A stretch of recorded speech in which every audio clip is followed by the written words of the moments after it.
Hello beginner dragons, it's me, Mr. Van. This is going to be the first video of the second week. If you guys didn't watch the video from last week, that's perfectly okay. But I am coming back after I took a little break for some schoolwork and some family business. I'm coming back to do these videos every week now. First things first, we are going to be talking about our physical and mental goal. Then we are going to be doing our warm-up, and then we are going to finish off by doing 2 extra moves of our form. And then I'm going to try and give you some things to work on, some things that I've seen the last time that I watched some beginner dragons do this form, or any kind of student do these techniques, some errors that might occur, and how to do some things to maybe fix them.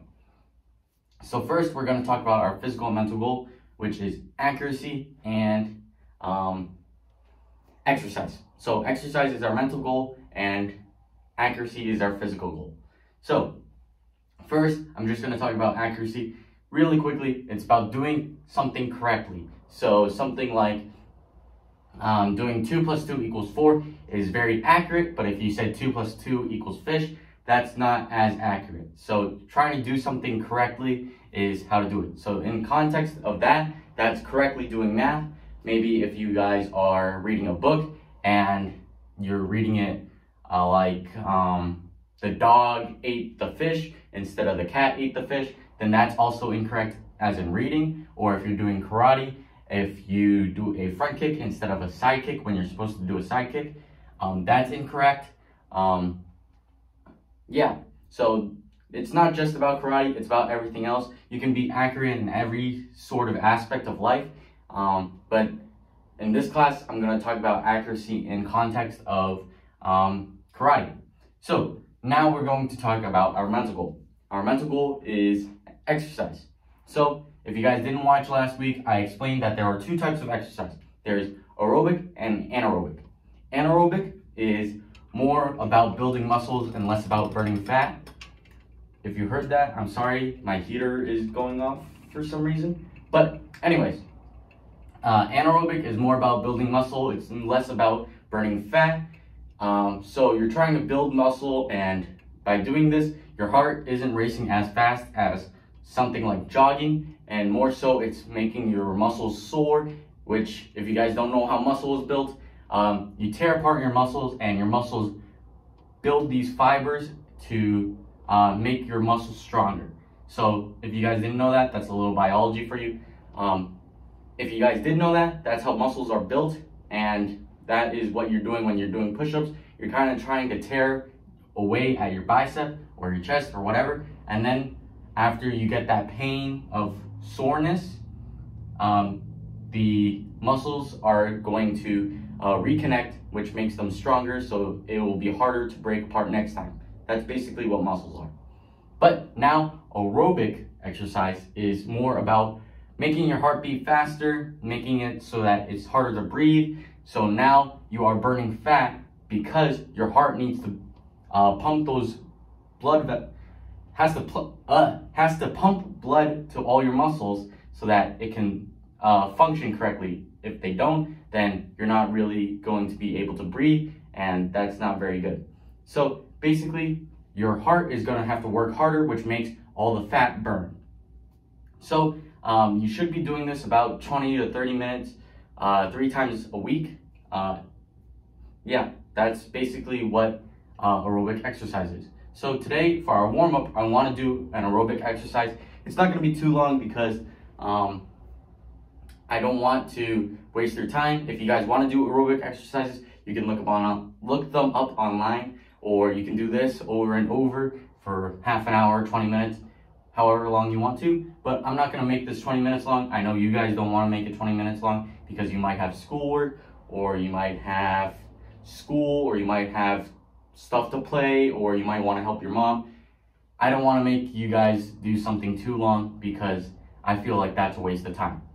So it's going to be really short, and as always, after a warm-up, you guys should stretch, so you guys can pause the video, or you guys can stretch after you do your form and the drills, but that's all up to you guys. It's not my decision to make for you guys. So first, let's just explain what our warm-up is going to be. As I said, we are going to be doing an aerobic exercise, which means that you guys should be breathing a lot heavier, so a lot faster, and your heart should go a lot faster when you guys are done with this warm-up. We're going to do this 3 times, so let's just explain what we're going to do. So if you guys don't know what a jumping jack is basically starting with our feet together like this, and then we are going to split them out like this, but at the same time we do that, we're going to put our hands up and slap each other. So make a clapping noise. And then after you do that, you jump back together and you want to do that really, really fast. So once your feet spread and your hands clap, you want to be right back here right away. So fast, it looks like this. Now, we are going to do that 10 times. So 1, 2, 3, 4, 5, 6, 7, 8, 9, 10. And then, as you can see, I have 2 walls with me. These are really close. So I hope that you guys have a larger space to do this. I currently do not, because I have a living room with a lot of chairs in it because my family is really big, and my bedroom is even smaller than this. So this is the only space that I have. But if you guys want to do this outside and run in the snow and touch 2 fences, or if you guys have a basement and it's really clear, then you can do that. If you guys have a garage that's really clear, you can do that. If you guys have, I don't know, an indoor pool or something like that, you guys can do that by swimming. I don't really know any other examples, but if you guys have an open space to do this, that's perfect. So let's just do this 3 times. So 1, 2, 3, 4, 5, 6, 7, 8, 9, 10. Run 1, 2, and then you come back here, do it 10 more times. 1, 2, 3, 4, 5, 6, 7, 8, 9, 10. Touch, touch. If you guys want a harder challenge, you guys can do something called a turtle jack. A turtle jack is sort of like a jumping jack, but it's a little harder and also builds muscle at the same time. So a turtle jack is basically a jumping jack, but instead of touching your feet, you do that in the air. So turtle jack like that. So you spread your feet in the air and coming back in before your feet touch the ground. So I'll just do 5 for an example. 1, 2, 3, 4, 5. And then you do touch, touch, all that jazz. So I just did that 3 times. You guys can do that 4 times, 5 times, however many times you want, and then you guys can stretch. So touch your toes, toes, toes, arms, all that. But I'm not gonna do that right now. You guys can pause the video if you guys wanna do more repetitions, or if you guys want to stretch before you do your form. I'm not gonna do that. I'm gonna do that after the video, but again, that's all up to you, not me. So now we are going to do our form. So feet together, courtesy. You guys are going to get into your left guard stance. If you guys don't know what a guard stance is, I know that some of you guys might be new because this is the start of a new cycle. So if you guys don't know what a guard stance is, that's perfectly okay. Basically, it's going to be your fighting stance. So your feet should be in line with your opponent. So if your opponent is the camera or the TV or whatever you're watching this on, your toe and your heel should be in one line with that thing. So let's say my person is that camera, my toe of the front foot like this, so that would be my left foot, is right in line with my camera, and my heel, which is this part, is in line with the camera as well. So line, line, line, and put your hands up, and that's a guard stance. So guard stance. Now we are going to skip the first 2 moves. If you guys didn't catch the first 2 moves last week, we are going to watch that after this video. If you guys did watch the first 2 moves, you can do that after you learn these 2 next moves. So get into your guard stance. You're going to tap your back foot, which is going to be your right foot. So tap. Turn your front foot to a 45 degrees. If you guys don't do this, you'll be really off balance and you might hurt yourself if you try and do an actual kick to an actual person. So guard stance, turn your foot to one corner, that's 45 degrees, and then you guys are going to do a front kick. So up, out, back, and down all the way back. So that's just the front kick. So you get into your guard stance, turn your foot, up, out, back, down. Now, I said I was going to help you guys with some problems that I've seen other little dragons or other students do when you guys do a front kick, and that is one of the biggest mistakes that I've seen. So when you guys are in a guard stance, I said turn your foot 45 degrees. Yes, that is a problem that I see, but a lot of the time that's not the biggest problem. The biggest problem is they do front kick and then they don't rechamber or they don't bring it back. If you guys don't do a rechamber or you don't bring it back, you're losing a lot of power. Now, I'm not going to get into all the physics of it because there's a lot of it, but when you do a kick, you want to bring it back as fast as you can because that's going to put more force and more power into that kick. So if you do this and bring it back like that, that is going to be a lot weaker than if you bring it back and then bring it down. So do all 4 parts of the kick. You don't have to do it fast. Even if you guys know what you're doing, you don't have to do it fast. You can do it as slow as you want. So up, out, back, down, or you can do up, out, back, down, like that. Again, it doesn't matter. If you guys are really struggling on doing that, I want you guys to hold a wall, bring it up, out, back, down, so that you guys still have that balance of the other hand, even if you guys are pointed towards the 45. Again, the biggest problem is that bringing it back, but another problem is turning to the 45. If you guys don't do that, you might hurt yourself and you might not be balanced. So please, no matter what you do, turn your foot 45 degrees and do all 4 parts of the kick. So up, out, back, down. Now we are going to move on from that. So again, we're skipping the first 2 moves. So turn the foot, front kick, putting it front. Before I was saying bring it back, but now we are going to put it forward. I think. Yeah, I think so. So we are going to kick forward like so, and then we are going to do something called a side breakfall. If you guys don't know what a breakfall is, it's basically a way to fall and not hurt yourself as much. No matter how you fall, you're still gonna feel a little bit of pain, but this is the way that you do it without breaking your arm or tearing your shoulder out of its socket or getting really, really hurt like that. So we are going to turn our foot, front kick. Now I'm gonna back up a little bit. Actually, I'm gonna go to the side so that you guys can see the whole process. So I just did my front kick. Now I'm gonna take my backhand, so this one, hug myself, bring my feet together, squat down from my knees, so down, lean to the side so that I'm landing on my butt first, then the side of my body, then I'm going to slap the ground. This whole time, I don't want my chin to leave my chest.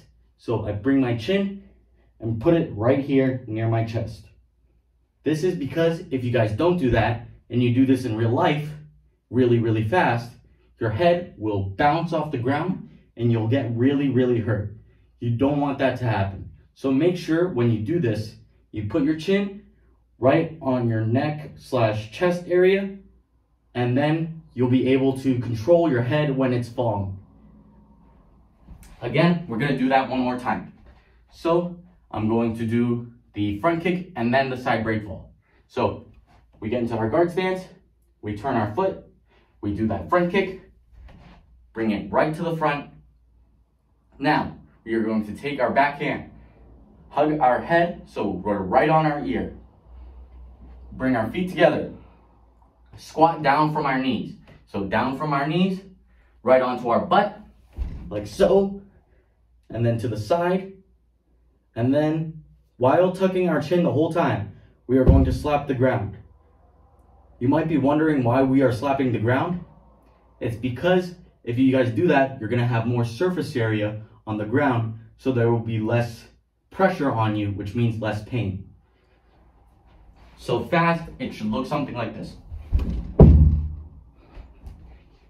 So that is a side breakfall. Some ways to, some problems that I see while doing this, again, is the people not tucking their chins. So tucking your chins, imagining there's a piece of tape right on your chin, and then taping that right to your chest. That's something you want to do, because if you guys don't do that, you might get hurt. And I know a lot of people who have hit their head really, really hard, and sometimes they can't use their phone, they can't use their computer, they can't use anything. And right now, since everything is on Zoom, or everything's on TV, or everything's on your iPad or laptop, then it's going to be a really big problem if you guys don't do that. So make sure that you tuck your chin so that you guys can still do these Zooms, still watch YouTube, still watch TV, still watch Netflix, whatever, so that you guys can still do that if you fall down. So something else that I see is people, when they slap, they're not slapping near their hip. So when you slap near your hip, it's making sure that your shoulder won't get hurt. If you slap really high up, then your shoulder might come out of its socket and you can't use that arm for a really, really long time. I know someone that has torn their shoulder out of their socket, and it took a couple months to heal. So you don't want that to happen, especially if you're supposed to be writing something, or if you're trying to play basketball or baseball or whatever sport you want to use that arm for. You don't want to slap really, really high. You want to slap right next to your hip. So right here, right onto the ground. So boom. Yeah, so some things to practice. You can do these front kicks, these side break falls, and onto a pillow. So let's say someone's holding a pillow, or there's a bed and your pillow's right there. You can do that front kick and kick that pillow. Make sure that you're hitting with the ball of your foot. So that's right under the big toe, right here. So you want to kick with that spot so that you get the most pressure, which means the most power. So when you kick that pillow, kick it like that. Also, you can do these side break falls with someone pushing you onto a bed. So first, ask your mom and dad, hey, can I practice karate on my bed? And tell them what you're gonna do. It's just saying, I'm falling down and I want somewhere soft so that I can land and not get hurt.